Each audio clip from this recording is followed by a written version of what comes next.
कहानी का शीर्षक है अनारकली। इसके लेखक हैं सादत हसन मंटो। नाम उसका सलीम था मगर उसके यार दोस्त उसे शहजादा सलीम कहते थे। गालिबन इसलिए कि उसके दो खाल मुगलई थे, खूबसूरत था। चाल ढाल से रौनक टपकती थी। उसका बाप PWD के दफ्तर में मुलाजिम था। तनख्वाह ज्यादा से ज्यादा 100 रुपए होगी मगर बड़े ठाठ से रहता। जाहिर है कि रिश्वत खाता था। यही वजह है कि सलीम अच्छे से अच्छा कपड़ा पहनता, जेब खर्च भी उसको काफी मिलता, इसलिए कि वो अपने वालिदैन का इकलौता लड़का था। जब कॉलेज में था तो कई लड़कियां उस पर जान छिड़कती थीं मगर वो बेइतनाई बरतता। आखिर उसकी आंख एक शोखुश लड़की जिसका नाम सीमा था, लड़ गई। सलीम ने उससे राहो-रस्म पैदा करना चाहा। उसे यकीन था कि वो उसकी इल्तफ़ात हासिल कर लेगा। नहीं, वो तो यहाँ तक समझता था कि सीमा उसके कदमों पर गिर पड़ेगी और उसकी मुनमुनोमुतशक्किर होगी कि उसने मुहब्बत की निगाहों से उसे देखा। एक दिन कॉलेज में सलीम ने सीमा से पहली बार मुकातिब होकर कहा, आप किताबों का इतना बोझ उठाए हुई हैं, लाइए मुझे दे दीजिए। मेरा तांगा बाहर मौजूद है, आपको और इस बोझ को आपके घर तक पहुंचा दूंगा। सीमा ने अपनी भारी भरकम किताबें बकल में दाबते हुए बड़े खुश्क लहजे में जवाब दिया, आपकी मदद की मुझे कोई जरूरत नहीं, बहरहाल शुक्रिया अदा किए देती हूँ। शहजादा सलीम को अपनी जिंदगी का सबसे बड़ा सदमा पहुंचा। चंद लम्हात के लिए वो अपनी किफ़्फ़त मिटाता रहा। इसके बाद उसने सीमा से कहा, औरत को मर्द के सहारे की जरूरत होती है। मुझे हैरत है कि आपने मेरी पेशकश को क्यों ठुकरा दिया। सीमा का लहजा और ज्यादा खुश्क हो गया। औरतों को मर्द के सहारे की जरूरत होगी मगर फिलहाल मुझे ऐसी कोई जरूरत महसूस नहीं होती। आपकी पेशकश का शुक्रिया मैं अदा कर चुकी हूँ, इससे ज्यादा आप और क्या चाहते हैं? ये कहकर सीमा चली गई। शहजादा सलीम जो अनारकली के ख्वाब देख रहा था, आंखें झपकता रह गया। उसने बहुत बुरी तरह शिकस्त खाई थी। इससे कबल उसकी जिंदगी में कई लड़कियां आ चुकी थीं जो उसके अबरू के इशारे पर चलती थीं, मगर ये सीमा क्या समझती है अपने आप को? इसमें कोई शक नहीं कि खूबसूरत है। जितनी लड़कियां मैंने अब तक देखी हैं उनमें सबसे ज्यादा हसीन है, मगर मुझे ठुकरा देना ये बहुत बड़ी ज्यादती है। मैं जरूर इससे बदला लूंगा, चाहे कुछ भी हो जाए। शहजादा सलीम ने उससे बदला लेने की कई स्कीमें बनाई मगर बारआवर साबित न हुई। उसने यहाँ तक सोचा कि उसकी नाक काट डाले। ये वो जुर्म कर बैठता मगर उसे सीमा के चेहरे पर ये नाक बहुत पसंद थी। कोई बड़े से बड़ा मुसव्विर भी ऐसी नाक का तसव्वुर नहीं कर सकता था।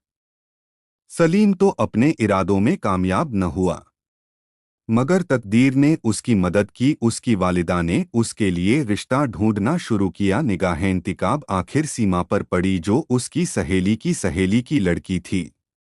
बात पक्की हो गई मगर सलीम ने इनकार कर दिया। इस पर उसके वालिदैन बहुत नाराज हुए। घर में 10-12 रोज तक हंगामा मचा रहा। सलीम के वालिद जरा सख्त तबीयत के थे। उन्होंने उससे कहा, देखो तुम्हें हमारा फैसला कबूल करना होगा। सलीम हठ धर्म था।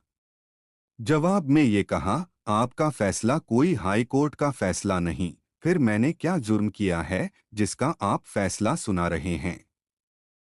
उसके वालिदैन को ये सुनकर तैश आ गया, तुम्हारा जुर्म कि तुम नाकल्फ हो, अपने वालिदैन का कहना नहीं मानते, उदूल हुक्मी करते हो, मैं तुम्हें आग कर दूंगा। सलीम का जोश ठंडा हो गया, लेकिन अब्बाजान, मेरी शादी मेरी मर्जी के मुताबिक होनी चाहिए। बताओ तुम्हारी मर्जी क्या है? अगर आप ठंडे दिल से सुने तो मैं अर्ज करूं। मेरा दिल काफी ठंडा है, तुम्हें जो कुछ कहना है फौरन कह डालो। मैं ज्यादा देर इंतजार नहीं कर सकता। सलीम ने रुक के कहा, मुझे मुझे एक लड़की से मोहब्बत है। उसका बाप गरजा, किस लड़की से? सलीम थोड़ी देर हिचकिचाया। एक लड़की है। कौन है वो? क्या नाम है उसका? सीमा मेरे साथ कॉलेज में पढ़ती थी। मियां इफ्तिकार उद्दीन की लड़की? जी हाँ, उसका नाम सीमा इफ्तिकार है। मेरा ख्याल है वही है। उसके वालिद बेतहाशा हंसने लगे। कयाल के बच्चे, तुम्हारी शादी उसी लड़की से करार पाई है। क्या वो तुम्हें पसंद करती है? सलीम बौखला सा गया। ये सिलसिला कैसे हो गया? उसकी समझ में नहीं आता था कहीं उसका बाप झूठ तो नहीं बोल रहा था। सलीम से जो सवाल किया गया था उसका जवाब उसके वालिद को नहीं मिला था। चुनाचे उन्होंने कड़क के पूछा, सलीम मुझे बताओ क्या सीमा तुम्हें पसंद करती है? सलीम ने कहा, जी नहीं। तुमने ये कैसे जाना? उससे उससे एक बार मैंने मुख्तसर अल्फाज में मोहब्बत का इजहार किया, लेकिन उसने मुझे तुम्हें दरकूरे इतना न समझा। जी हाँ, बड़ी बेरुखी बरती। सलीम के वालिद ने अपने गंजे सर को थोड़ी देर के लिए खुजलाया और कहा, तो फिर ये रिश्ता नहीं होना चाहिए। मैं तुम्हारी माँ से कहता हूँ कि वो लड़की वालों से कह दे के लड़का रजामंद नहीं। सलीम एकदम जज्बाती हो गया। नहीं अब्बा जान, ऐसा न कीजिएगा। शादी हो जाए तो सब ठीक हो जाएगा। मैं उससे मोहब्बत करता हूँ और किसी की मोहब्बत अकारत नहीं जाती, लेकिन आप लोगों को, मेरा मतलब है सीमा को ये पता न लगने दीजिए कि उसका ब्याह मुझसे हो रहा है, जिससे वो बेरुखी और बेइतनाई का इजहार कर चुकी है। उसके बाप ने अपने गंजे सर पर हाथ फेरा। मैं इसके मुतल्लिक सोचूंगा। ये कहकर वो चले गए। उन्हें एक ठेकेदार से रिश्वत वसूल करना थी अपने बेटे की शादी के इखराजात के सिलसिले में। शहजादा सलीम जब रात को पलंग पर सोने के लिए लेटा तो उसे अनार की कलियां ही कलियां नजर आईं। सारी रात वो उनके ख्वाब देखता रहा। घोड़े पर सवार बाग में आया है, शाहाना लिबास पहने। अस्पताजी से उतरकर बाग की एक रविश पर जा रहा है। क्या देखता है कि सीमा अनार के बूटे की सबसे ऊंची शाख से एक नौखेज कली तोड़ने की कोशिश कर रही है। उसकी भारी भरकम किताबें जमीन पर बिखरी पड़ी हैं, जुल्फें उलझी हुई हैं और वो उचकुचक कर उस शाख तक अपना हाथ पहुंचाने की कोशिश कर रही है, मगर हर बार नाकाम रहती है। वो उसकी तरफ बढ़ा। अनार की झाड़ी के पीछे छुपकर उसने उस शाख को पकड़ा और झुका दिया। सीमा ने वो कली तोड़ ली जिसके लिए वो इतनी कोशिश कर ही थी, लेकिन फौरन उसे इस बात का एहसास हुआ कि वो शाख नीचे कैसे झुक गई। वो अभी ये सोच ही रही थी कि शहजादा सलीम उसके पास पहुंच गया। सीमा घबरा गई, लेकिन संभल कर उसने अपनी किताबें उठाईं और बकल में दाब लीं। अनारकली अपने जूड़े में उड़स ली और ये खुश्क अल्फाज कहकर वहां से चली गई, आपकी इमदाद की मुझे कोई जरूरत नहीं, बहरहाल शुक्रिया अदा किए देती हूँ। तमाम रात वो इसी किस्म के ख्वाब देखता रहा। सीमा, उसकी भारी भरकम किताबें, अनार की कलियां और शादी की धूमधाम। शादी हो गई। शहजादा सलीम ने उस तकरीब पर अपनी अनारकली की एक झलक भी नहीं देख पाई थी। वो उस लम्हे के लिए तड़प रहा था जब सीमा उसकी आकोश में होगी।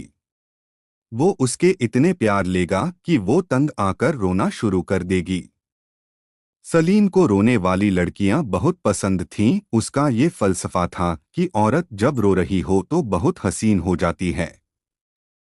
उसके आंसू शबनम के कतरों के मानिंद होते हैं जो मर्द के जज्बात के फूलों पर टपकते हैं, जिनसे उसे ऐसी राहत, ऐसी फरहत मिलती है जो और किसी वक्त नसीब नहीं हो सकती। रात के 10 बजे दुल्हन को हुजलरूसी में दाखिल कर दिया गया। सलीम को भी इजाजत मिल गई कि वो उस कमरे में जा सकता है। लड़कियों की छेड़छाड़ और रस्मोरसूम सब खत्म हो गई थीं। वो कमरे के अंदर दाखिल हुआ। फूलों से सजी हुई मसहरी पर दुल्हन घूंघट काढ़े रेशम की गठरी सी बनी बैठी थी। शहजादा सलीम ने कास एहतिमाम कर लिया था कि फूल अनार की कलियां हों। वो धड़कते हुए दिल के साथ मसहरी की तरफ बढ़ा और दुल्हन के पास बैठ गया। काफी देर तक वो अपनी बीवी से कोई बात न कर सका। उसको ऐसा महसूस होता था कि उसकी बगल में किताबें होंगी जिनको वो उठाने नहीं देगी। आखिर उसने बड़ी जुर्रत से काम लिया और उसे कहा, सीमा। ये नाम लेते ही उसकी जुबान खुश्क हो गई, लेकिन उसने फिर जुर्रत फराहम की और अपनी दुल्हन के चेहरे से घूंघट उठाया और भौंचक्का रह गया। ये सीमा नहीं थी, कोई और ही लड़की थी। अनार की सारी कलियां उसको ऐसा महसूस हुआ कि मुरझा गई हैं।